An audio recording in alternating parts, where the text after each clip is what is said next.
Wakati wengine wakilia msibani, mimi nilikuwa naangalia dhahabu iliyokuwa inakwenda kuzikwa. Nilidhani ni akili, kumbe ni mtego wa kaburini. Monica alikuwa rafiki yangu kipenzi, lakini mkufu ule wa dhahabu shingoni mwake ulikuwa mzuri sana. Sikutamani uliwe na mchanga. Niliapa lazima uwe wangu. Wakati wa kutoa heshima za mwisho, kelele za vilio zilitawala. Nilijifanya kuungabatia mwili wake kwa uchungu, huku vidole vyangu vikitafuta ile kaba ya mkufu. Ghafla, nilihisi ngozi ya Monica ikiwa ya baridi kama barafu, na kwa sekunde moja, nilihisi mkono wake uliokauka ukigusa kiganja changu. Lakini tamaa iliniziba macho. Nilifanikiwa. Nilichomoa kile chuma cha thamani na kukificha ndani ya mavazi yangu ya ndani. Nilitoka pale nikiwa natetemeka, si kwa huzuni, bali kwa msisimuko wa utajiri. Lakini nilipofika nyumbani na kuvaa ule mkufu mbele ya kioo, nilisikia sauti ya chini sana ikininong'oneza sikioni mwangu. Uliupenda, sasa uuvae milele.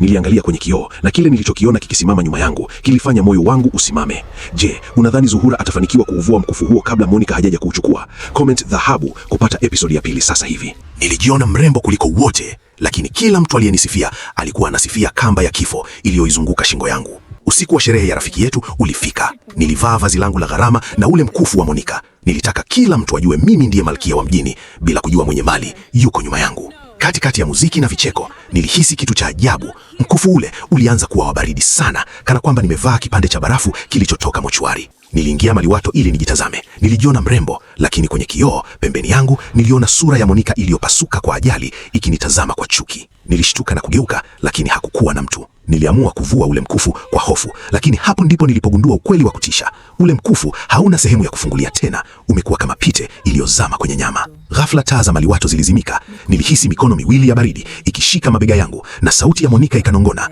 kitu pekee kinachokuweza kuuvua mkufu huu ni shoka. Niliangalia chini na kuona udongo mweusi wa makaburini ukianza kumwagika kutoka kwenye mkufu ule ukijaa sakafuni. Zuhura atawezaje kutoka kwenye sherehe hiyo huku udongo ukimfuata kila anakokwenda? Comment mkufu sasa hivi kupata episodi ya 3. Nilikimbia kutoka kwenye sherehe nikiwa naacha nyao za udongo wa makaburini kila ninapokanyaga. Nilidhani nakimbilia usalama wa nyumbani kwangu, kumbe nakimbilia ndani ya jeneza. Kila niliyempita barabarani aliziba pua. Walisema nanuka harufu ya kitu kilichokufa siku nyingi, lakini mimi nilisikia sauti ya Monica ikiniita kwa jina langu la utani. Zu, rudi tulale. Nilifika mlangoni kwangu na kutafuta funguo, lakini mkufu ule ulianza kuwa wa moto. Haukuwa moto wa kawaida, ulikuwa unachoma nyama ya shingo yangu kama chuma kilichopata moto wa mkaa. Niliingia ndani na kujifungia milango yote. Nilikimbilia bafuni na kuanza kumwaga maji ya baridi shingoni, lakini badala ya maji kutoka kwenye bomba yalianza kutoka funza weupe walio hai. Niliangalia kwenye kioo cha bafuni na kupiga yowe. Mkufu ule ulikuwa umezama nusu ndani ya koo langu, na kupitia kile kidonda niliona ndani ya shingo yangu kumejaa mchanga na maua ya plastiki ya msibani.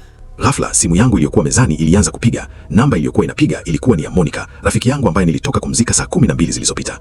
Niliipokea kwa kutetemeka, na sauti ya upande wa pili haikuwa ya binadamu. Ilikuwa sauti ya udongo ukimwagika ikisema, nipo nje ya mlango wako, fungua tulale. Je, Zuhura atafungua mlango au Monica atavunja mlango kwa nguvu za giza? Comment fungua kama unataka episode 4 iingie sasa hivi. Mlango wangu haukufunguliwa kwa mkono, ulifunguliwa kwa upepo wa baridi uliokuwa unanuka uozo. Monica hakuwa amekuja kuomba mkufu wake, alikuwa amekuja kuchukua pamoja na shingo yangu. Taa zote ndani zilizimika kwa mpigo. Katika giza lile nene, niliona nyayo za udongo zikijichora zenyewe sakafuni kuelekea nilipokuwa nimesimama. Nilijaribu kukimbilia chumbani na kujifungia, lakini miguu yangu ilikuwa mizito kama nimefungwa mawe ya kusagia. Mkufu ule sasa ulianza kuvuta kichwa changu chini, kana kwamba unataka nibusu udongo. Nilijitupa kitandani na kujifunika blanketi, nikisali sala zote nilizozijua. Lakini blanketi lilianza kuwa na unyevunyevu, na nilipovuta pumzi, nilihisi pua yangu imejaa mchanga wa makaburi. Ghafla, blanketi lilivutwa kwa nguvu. Monica alikuwa amekaa juu ya miguu yangu. Uso wake ulikuwa umepasuka nusu, na jicho moja lilikuwa limetoboka, lakini mkufu uliokuwa shingoni mwangu ulikuwa unatoa mwanga wa kijani unaoakisi kwenye macho yake. Alishika ule mkufu na kuanza kuuvuta kwa nguvu kuelekea kwake. Sauti ya mifupa ya shingo yangu ikisagika ilisikika chumba kizima. Alisema, twende nyumbani Zu, kule hakuna sherehe, kuna baridi tu. Mwili wangu ulianza kuzama ndani ya godoro, kana kwamba godoro limegeuka kuwa matope ya kaburi yanayonimeza mzima mzima. Je, Zuhura atazikwa akiwa hai ndani ya chumba chake? Nani atamwokoa kabla pumzi haijamwishia? Comment part 5 sasa hivi kuona mapambano ya mwisho. Pumzi ilikuwa inaniishia huku mchanga ukiingia mdomoni mwangu. Nilikuwa nazikwa nikiwa hai ndani ya godoro langu mwenyewe, huku maiti ya Monica ikicheka. Katika sekunde zile za mwisho, niliuona mkufu ule ukibadilika rangi kutoka kwenye dhahabu inayong'aa ukawa mweusi kama mkaa wa moto ukinichoma hadi kwenye koo. Niliweza kuutoa mkono wangu mmoja na kuanza kupapasa gizani nikitafuta chochote cha kujilinda. Vidole vyangu viligusa kile kioo cha maliwato nilichokuwa nimekiweka mezani, nikakimvuta kwa nguvu. Nilijaribu kukitumia kioo hicho kumpiga Monica, lakini kioo kilipogusa mkufu, mwanga mkali wa bluu ulilipuka chumbani kote, ukimfanya Monica apige yowe la kutisha. Nilitumia nguvu zangu za mwisho kujivuta nje ya lile godoro la tope. Nilipoanguka sakafuni, niliona mkufu ule ukiacha shingo yangu na kuanza kujizungusha kwenye kile kioo. Monica hakuwa ananifuata mimi, alikuwa anafuata taswira yake kwenye kile kioo. Ghafla kioo kilipasuka vipande vipande, kila kipande kilikuwa na sura ya Monica ikilia. Kelele zilikuwa kubwa kiasi kwamba nilipoteza fahamu, lakini kabla macho hayajafumba niliona mkono wa binadamu ukivunja mlango wangu. Je, aliyekuja ni mkombozi au ni mgeni mwingine kutoka kuzimu aliyekuja kumalizia kazi? Hii ndiyo siri nzito zaidi ya simulizi hii. Nani alivunja mlango ule na nini kilitokea kwa mkufu uliopotea?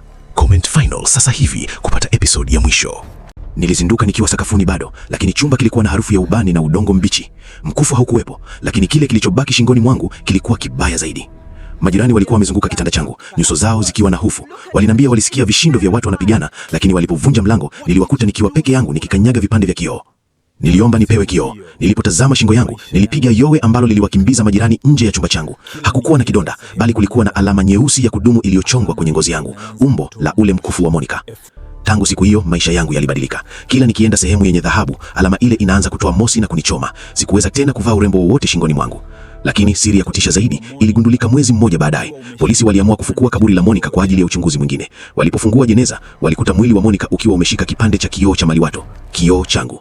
Monica hakuchukua mkufu tu, alichukua sehemu ya nafsi yangu kupitia kile kioo. Sasa kila nikijitazama kwenye kioo chochote, sioni sura yangu, naona sura ya Monica ikinitabasamu, ikinisubiri nimalize muda wangu duniani. Tamaa ya vitu vya dunia isikufanye udharau pumzi la wafu. Sio kila king'acho ni dhahabu, vingine ni laana itakayokufuata hadi kaburini. Mimi ni Zuhura na huu ndio msalaba wangu. Kisa hiki kimekufundisha nini? Je, unaamini kuna vitu vya wafu havipaswi kuguswa? Comment mwisho na share simulizi hii kwa warafiki zako kuwatahadharisha. Follow kwa simulizi nyingine za kusisimua.